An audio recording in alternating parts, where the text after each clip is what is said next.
네, 여러분 안녕하세요. 전자신문의 웨비나 전문 방송 올쇼TV에서 오늘 행사 진행을 맡게 된 네이버 비즈니스 플랫폼 김수빈입니다. 만나 뵙게 돼서 반갑습니다. 박수 박수. 네. 오늘 저희가 준비한 세션 주제는요, 네이버 클라우드 플랫폼은 컨테이너를 어떻게 사용할까인데요. 굉장히 많이들 궁금해 하실 만한 내용인 것 같습니다. 이 큰 제목 아래에서 오늘 저희는 도커와 이제 쿠버네티스에 대한 기본 개념 이해부터 저희가 이제 곧 5월에 출시하는 쿠버네티스 서비스에 대한 상품 사용 방법까지 알려드릴 예정인데요. 끝까지 자리 함께 해주시고 저희가 추후 조금 있다가 안내도 해드릴 경품도 놓치지 마시길 바라겠습니다. 자, 그러면 오늘 준비된 세션 3개에 대한 소개를 먼저 좀 드리고 본격적으로 시작을 해볼 텐데요. 먼저 각 세션을 맡아주실 연사분들을 소개해 드리고요. 어떤 내용으로 발표 준비를 하셨는지 청해 듣도록 하겠습니다. 먼저 윤성훈 아키텍트님 소개 부탁드립니다.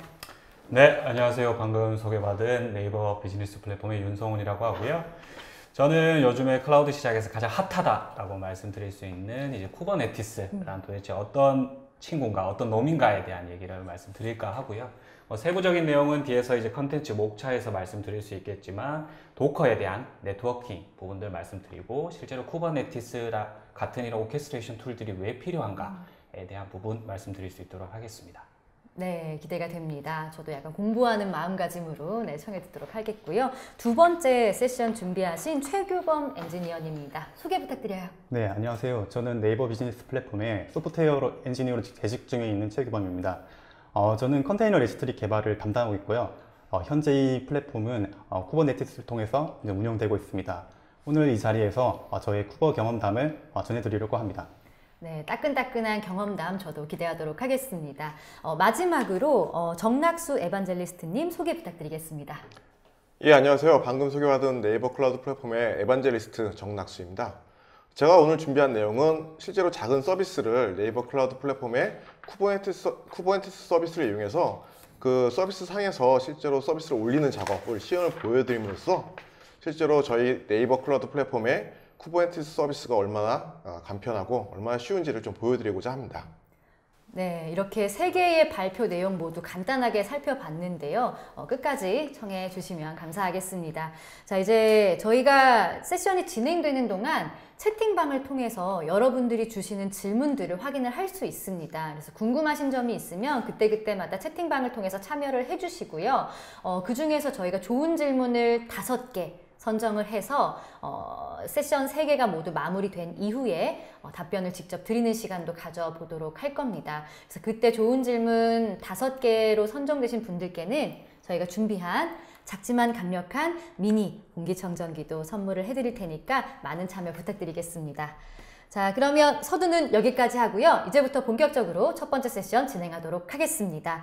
아까 잠깐 들었지만 그 도커나 쿠버네티스에 대해서 조금 이해도가 각기 여기 계신 분들도 좀 다르실 것 같아요. 그래서 저희 조금이라도 싱크를 맞춰보고자 이런 부분들에 대해서 전반적인 소개를 먼저 좀 해드리려고 합니다. 그래서 MVP 윤성훈 솔루션 아키텍트의 클라우드 시장의 대세 쿠버네티스란 무엇인가란 주제로 청해 듣도록 하겠습니다. 부탁드릴게요. 네. 방금 좀 전에 소개드렸던 이제 네이버 비즈니스 플랫폼의 윤성훈이고요. 제가 오늘 말씀드릴 부분은 잠깐 소도에서 말씀드렸다시피 이제 도커에 대한 네트워킹에 대해서 이제 잠깐 말씀을 드릴까 하고요. 그리고 쿠버네티스와 같은 이런 오케스트레이션 툴들이 기존의 도커만을 이용해서도 이제 충분히 서비스를 구성하실 수 있었는데 왜 이런 오케스트레이션 툴들까지 필요한가에 대한 부분들 이제 말씀을 드릴까 합니다. 예전에 뭐 학창 시절 때 다 뭐 수학 공부들 다 하셨을 거고요. 수학책 사면 제일 처음에 늘상 있었던 부분이 이제 집합이었던 걸로 기억이 됩니다. 그래서 나는 집합은 천재인데 딴 거는 잘 모른다 라는 말씀도 하는 분들이 굉장히 많았었는데요.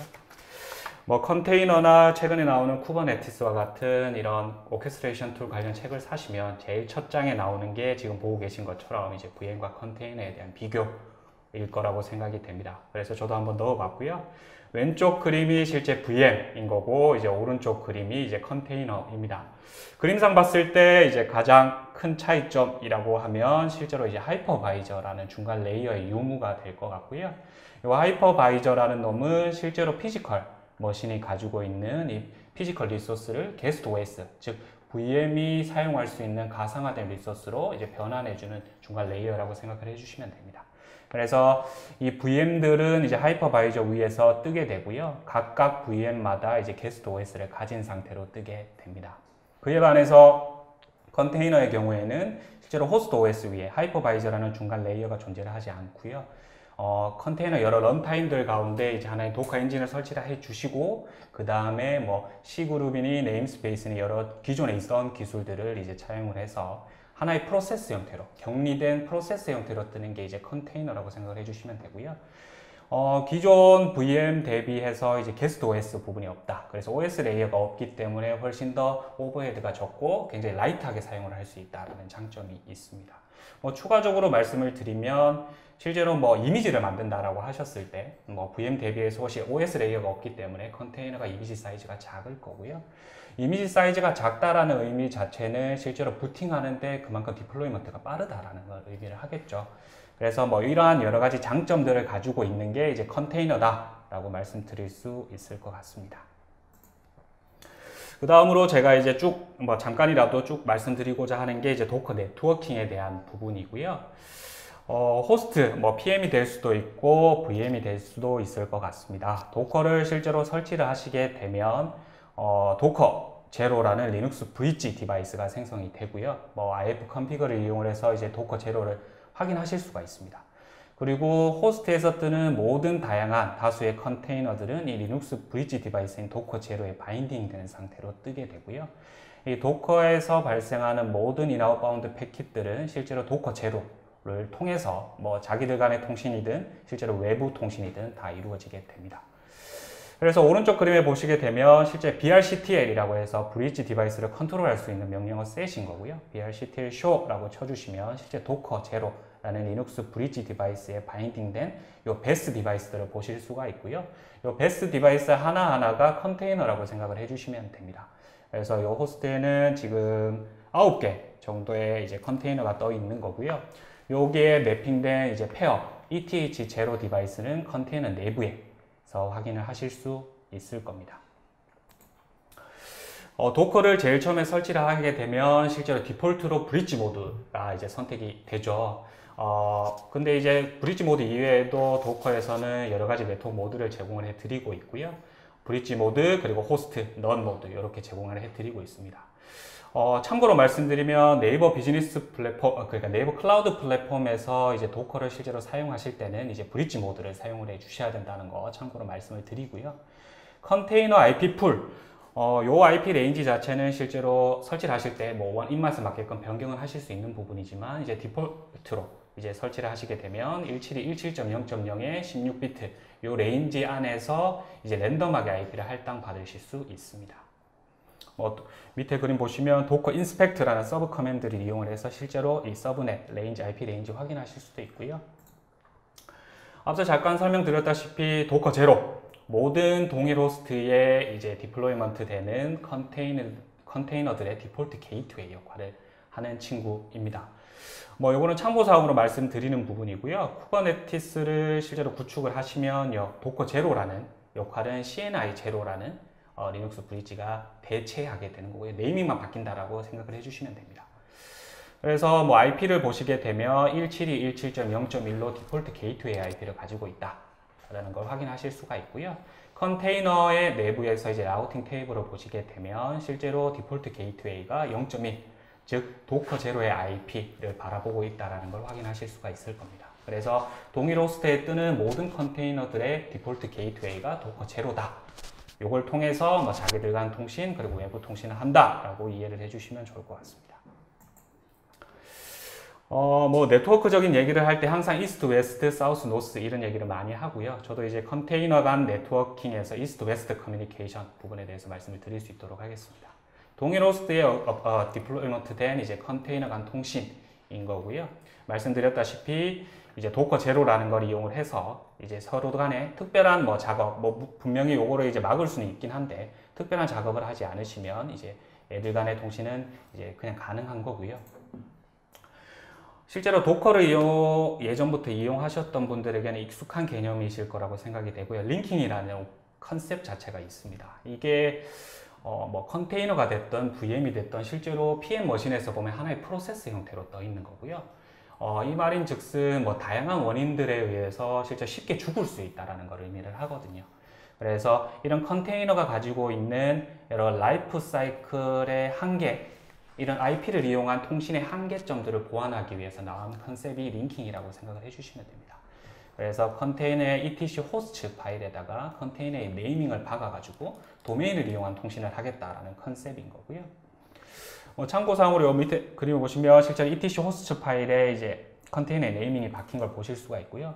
이 컨테이너의 etc 호스트 파일은 실제로 호스트의 특정 경로에 마운트가 되어 있기 때문에 이런 컨셉을 실제로 사용하실 수가 있는 거고요. 근데 이런 링킹이라는 컨셉 자체가 가지고 있는 한계점이 있고요. 요거는 전부 다 이제 동일 호스트 내에 있는 이제 컨테이너가 통신을 하는데 사용할 수 있다. 그 네트워크 스코프 자체가 호스트, 로컬로 한정적이다라는 한계점을 가지고 있습니다. 실제로 링킹이라는 옵션은 이제 많이 사용하지 않으실 거고요. 최근에 이제 뭐 사용한다 하시면 이제 커스텀 네트워크 부분이겠죠. 커스텀 네트워크는 실제로 뭐 클라우드에서 말하는 뭐 프라이빗 서브넷 혹은 뭐 VPC라는 개념, VM 간의 추가적인 네트워크 패스를 만들어주는 그 개념이라고 이해를 해주시면 되고요. 뭐 커스텀 네트워크당 리눅스 브릿지가 생성이 되는 거고요. 실제로 도커 네트워크 크리에이트라는 명령을 이용해서 각각의 커스텀 네트워크를 생성하실 수가 있습니다.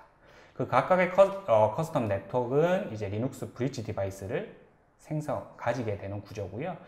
도커를 실제로 띄우실 때, 런 하실 때 이제 바인딩하고 싶은 네트워크를 이제 선택을 해주시면 해당 네트워크의 리눅스 브릿지 디바이스에 바인딩이 되는 구조로 이제 사용을 하실 수가 있고요. 동일 네트워크에 바인딩된 컨테이너가는 당연히 통신이 가능한 거고요. 서로 다른 네트워크에 바인딩 되어 있는 컨테이너가 통신은 불가능하겠죠. 이 커스텀 네트워크라는 컨셉 자체도 앞서 이제 말씀드렸던 이제 뭐 링킹이라는 옵션, 도커 제로라는 옵션들처럼 이제 그 네트워크 스코프 자체가 그 단일 호스트 내의 컨테이너 간 통신만 가능하다라는 단점, 한계점이 존재를 합니다. 그러면 이제 뭐 궁금하실 수도 있을 부분인 것 같고요. 뭐 단일 호스트에 모든 컨테이너를 다 넣어서 서비스를 구성하시는 데는 한계점이 분명히 존재를 할 거고요. 그래서 다수의 호스트에 내가 컨테이너를 스케줄링해서 사용을 하고 싶을 때는 어떻게 해야 되느냐라는 부분이 분명히 이제 생기실 거고요. 이럴 때 이제 오버레이 네트워크, 추가적인 이제 멀티 호스트에 할당되어 있는 컨테이너를 위한 추가 오버레이 패스를 만들어 주시는 게 필요하고요. 뭐 그런 것들을 가능하기 위한 플러그인으로 뭐 OBS 가능하고요. 뭐 플래너나 칼리코 웨이브와 같은 플러그인들을 사용을 해서 실제로 이런 패스를 만들어 주실 수 있습니다. 이런 컨셉 자체를 진짜 실제로 쿠버네티스가 이제 제공을 해드리고 있는 거고요. 요거는 실제로 뒤에서 왜 우리가 이제 쿠버네티스와 같은 오케스트레이션 툴을 사용해야 되는가에 대한 이유를 설명드릴 때 이제 좀 더 자세하게 설명드릴 수 있을 것 같습니다.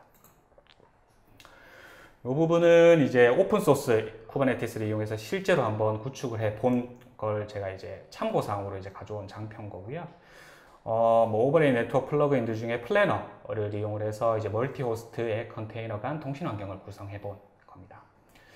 뭐 실제로 여러 가지 네트워크 오버레이 플러그인들이 존재를 하고 그 플러그인마다 이제 각각의 특징들이 존재를 하고요. 상황에 맞게끔 선택해서 사용해 주셔야 합니다. 제가 잠깐 처음에 말씀드렸던 것처럼 이제 쿠버네티스 클러스터에는 이제 도커 제로가 아닌 CNI 제로, 컨테이너 네트워크 인터페이스의 줄임말인 CNI 제로가 도커 제로의 역할을 한다라고 말씀을 잠깐 드렸었고요.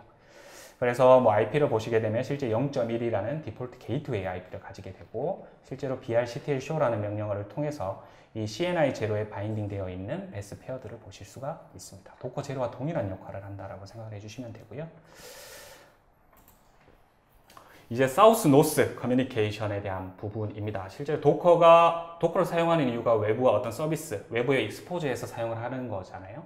그래서 외부와의 통신을 위해서 컨테이너는 어떻게 사용을 해야 되는가에 대한 부분 말씀드릴 거고요. 컨테이너, 즉 도커를 런 하실 때 이제 외부에 익스포즈 하시게 될 포트를 이제 선정을 해서 이제 오픈을 시켜주시면 되는 거고요. 여기서 보시면 뭐 8080을 외부에 오픈시켜서 이제 컨테이너를 띄우겠다라는 명령어입니다.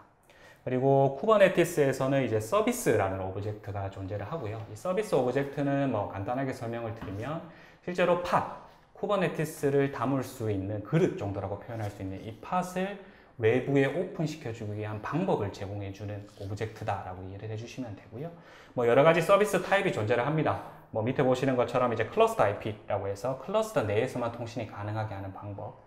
그리고 뭐 3만 번대 랜덤 포트를 이제 팟에 할당을 해서 외부에 오픈시켜주는 노드 포트 방식도 존재를 하고요. 그리고 CSP에서 제공하는 LB랑 연동을 해서 이제 서비스를 구성하실 수도 있는 LB 타입도 존재를 합니다. 그래서 쿠버네티스에서는 이제 서비스라는 오브젝트를 통해서 실제로 외부에 컨테이너를 오픈해서 사용을 하실 수가 있다라는 부분 말씀드리고요. 그 다음은 도커 뭐 컨테이너뿐만 아니라 VM도 다 이런 구조로 되어 있고요. 실제로 PM에서 IP 테이블, DNAT, SNAT 설정, IP 테이블 룰셋을 보시면 실제로 이렇게 다 SNAT과 DNAT에 대한 룰셋이 들어가 있고요. 이 룰셋에 따라서 실제로 컨테이너는 외부와 통신을 하게 된다라는 부분까지 말씀을 드릴 수 있을 것 같습니다. 이제 여기까지가 제가 준비한 도커 네트워킹에 대한 부분이었고요. 이제 쿠버네티스에 대한 부분 말씀드리도록 하겠습니다. 쿠버네티스란 뭔가에 대해서 이제 제가 위키피디아에서 한번 긁어 와 본 거고요. 한번 보면 실제 오픈 소스인 컨테이너 오케스트레이션 시스템이다 라고 되어 있고, 뭐 호스트들 간의 어플리케이션 컨테이너들을 오토메이팅, 자동으로 디플로이먼트 하거나 스케일링 하거나 오퍼레이션 할 수 있는 플랫폼이다 라고 적혀 있습니다. 그래서 뭐 요거를 한 문장으로 정리를 하자면 실제로 쿠버네티스란 멀티 호스트에서 디플로이먼트 된 이런 컨테이너들을 자동으로 관리할 수 있는 매니지먼트 툴이다 라고 생각을 해주시면 좋을 것 같습니다. 쿠버네티스의 아키텍처, 구성 요소의 부분이고요. 쿠버네티스 클러스터 같은 경우에는 마스터, 굉장히 중요한 컴포넌트들이 들어가 있는 마스터와 실제로 팟이라는 개념의 컨테이너가 위치하는 워커 노드, 미니언 노드라고 예전엔 불렀었고요. 최근에는 노드라고만 부르고 있고요. 이런 워커 노드로 구성이 되어 있습니다. 이 클러스터 자체를 이제 스탠드 얼론으로 구성을 하실 수도 있는 부분이고, 1대-N, N-대-N 구성으로 입맛에 맞게끔 사용하실 수 있는 부분이지만, 실제로 프로덕션 환경에서 만약에 오픈소스를 이용해서 구성을 하신다라고 하면 이제 N-대-N으로 구성을 해서 사용을 당연히 하셔야 되는 부분이고요. 마스터 노드에 보면 실제로 모든 사용자들에 대한 요청을 처리하는 프론트엔드 서버인 API 서버가 존재를 하고요. 그 다음에 내가 지금 생성하고자 하는 컨테이너를 어느 호스트, 어느 노드에 위치시킬 건가에 대한 정보를 이제 사전에 가지고 이제 스케줄링 해주는 스케줄러도 마스터 노드에 있습니다. 그리고 클러스터에 대한 여러 설정 값들을 컨트롤 하실 수 있는 컨트롤러 매니저도 있고요. 제일 중요한 컴포넌트가 이제 마스터의 etcd라는 컴포넌트고요. 실제로 요거는 클러스터 전체의 상태 값들을 저장하는 키밸류 저장소고요. 실제로 오픈소스를 이용해서 쿠버네티스를 구성을 하신다라고 하셨으면 이 etcd에 대한 관리 포인트가 굉장히 클 거라고 생각이 됩니다. 실제로 마스터 내에 etcd를 그대로 두고 클러스터링을 할 건가, 아니면 etcd의 전용 노드를 둬서 클러스터링 할 건가, 그리고 여기에 대한 보안은 어떻게 할 건가, 이런 운영 관리적인 포인트들이 굉장히 많은 부분이고요. 근데 저희 네이버 클라우드 플랫폼에서 제공하는 이제 완전 관리형 쿠버네티스 상품을 이용을 하시면 이런 부분에 대한 걱정은 안 하셔도 된다라고 말씀드릴 수 있을 것 같고요. 그리고 이제 워커노드 보시면 큐브렛이라고 해서 마스터와 연결고리 역할을 해주는 친구고요. 쿠베 프록시라 그래서 실제로 팟, 아까 말씀드렸던 컨테이너가 담기는 이 팟을 외부로 오픈시켜줄 때 이제 매개체 역할을 하는 프록시 역할을 해주는 친구도 존재를 합니다. 그래서 실제 팟은 외부랑 이제 소통, 커뮤니케이션을 할 때 이제 서비스라는 오브젝트를 이용을 해서 이제 통신을 하게 된다라고 앞서서 말씀드렸었고요. 그리고 사용자는 실제 큐베 CTL이라고 해서 이제 쿠버네티스 클러스터를 관리할 수 있는 커맨드 셋이고요. 명령어 셋인 쿠베 CTL을 이용해서 이제 컨트롤 하시거나 아니면 쿠버네티스 대시보드를 이용을 하셔가지고 쿠베 클러스터를 관리하실 수 있습니다. 이 부분은 제가 앞서 설명드렸던 각 노드별 이제 각 컴포넌트들에 대한 설명이고요. 요거 같은 경우는 저희가 추후에 이제 장표를 공유해 드릴 거고 한 번씩 읽어보시면 충분히 이해가 가능하실 거라고 생각이 되고, 앞서 이제 제가 아키텍처를 보면서 이제 설명을 좀 드렸던 부분입니다. 그러면 이제 제일 중요하다고 말씀드릴 수 있는, 왜 이런 컨테이너 오케스트레이션 툴들이 필요한가? 난 도커만 쓰고 싶은데 왜 추가적인 공부까지 하면서 이걸 써야 되느냐에 대한 물음에 대한 답변을 좀 드리고자 하고요. 제가 여러 가지 수많은 이유들 중에 한 4가지 정도 뽑아봤습니다. 앞서서 이제 도커에 대한 네트워킹 부분에서 설명드렸다시피 이제 멀티 호스트, 단일 호스트의 서비스는 커지고 컨테이너 개수는 많아지고, 이제 단일 호스트의 그 많은 컨테이너들을 수용할 수 없게 되는 상황이 올 거고요. 그러면 당연히 이제 멀티 호스트의 컨테이너를 스케줄링해서 서비스를 구성을 하셔야 되는데, 말씀드렸다시피 도커만을 이용을 하면 그 멀티 호스트에 스케줄링된, 디플로이먼트 된 컨테이너 간 패스, 유기적인 네트워크 연결은 안 되는 거고요.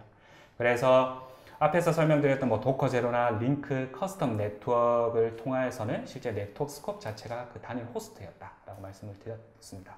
그래서 쿠버네티스를 사용을 하시면 앞에서 보셨던 것과 같이 이제 추가적인 뭐 몇 가지 플러그인들을 제공을 하고 있고, 그 취사 선택해서 사용을 하시면 되는 부분이고, 오버레이 네트워크를 구성을 하셔가지고 이제 멀티 호스트에 스케줄링된 컨테이너 간 통신도 가능하다. 이런 컨셉을 실제로 쿠버네티스가 제공을 해드린다라는 거고요. 그 다음에 이제 멀티 호스트에 이제 컨테이너를 할당을 해서 서비스를 구성하면 당연히 이제 고민하셔야 될 부분이 어느 호스트에 이제 내 컨테이너를 위치시켜야 되느냐 하는 부분일 거고요. 뭐 단일 호스트에 많은 컨테이너를 한 번에 넣으면 당연히 이제 성능적인 이슈라던가 아니면 그 해당 호스트에 이슈가 발생했을 때 장애에 대한 파급 효과가 너무 크겠죠. 그래서 적절하게 스케줄링 알고리즘을 가지고 적절하게 이제 호스트를 선정해 줘야 되는 스케줄링이 필요합니다. 그래서 쿠버네티스라는 이제 플랫폼을 당연히 사용을 하시면 이제 호스트에 대한 리소스, 뭐 CPU나 메모리 이런 호스트에 대한 리소스 정보값은 당연한 거고요. 뭐 어피니티라 그래서 실제 노드 어피니티나 뭐 인터팟 어피니티 같은 이런 컨셉들을 제공을 하고요. 내가 선호하는 특정 팟이 선호하는 노드를 사전에 설정해 주실 수도 있고, 아니면 이 팟이 있는 호스트에는 이 팟은 띄울 수 없어. 이런 인터팟, 팟 간의 어피니티로 설정을 해 주실 수도 있습니다. 이런 여러 가지 이제 기준들로 이제 스케줄링 노드도 선정하실 수 있다. 이런 컨셉 자체를 쿠버네티스가 제공을 해 드린다는 부분이고요. 그 다음에 제일 중요한 부분이죠. 실제로 컨테이너 프로세스 형태로 떠 있고 굉장히 쉽게 죽을 수 있다라고 앞서서 말씀드렸었고요. 이렇게 쉽게 죽을 수 있는 컨테이너에 대한 장애 복구는 어떻게 하느냐?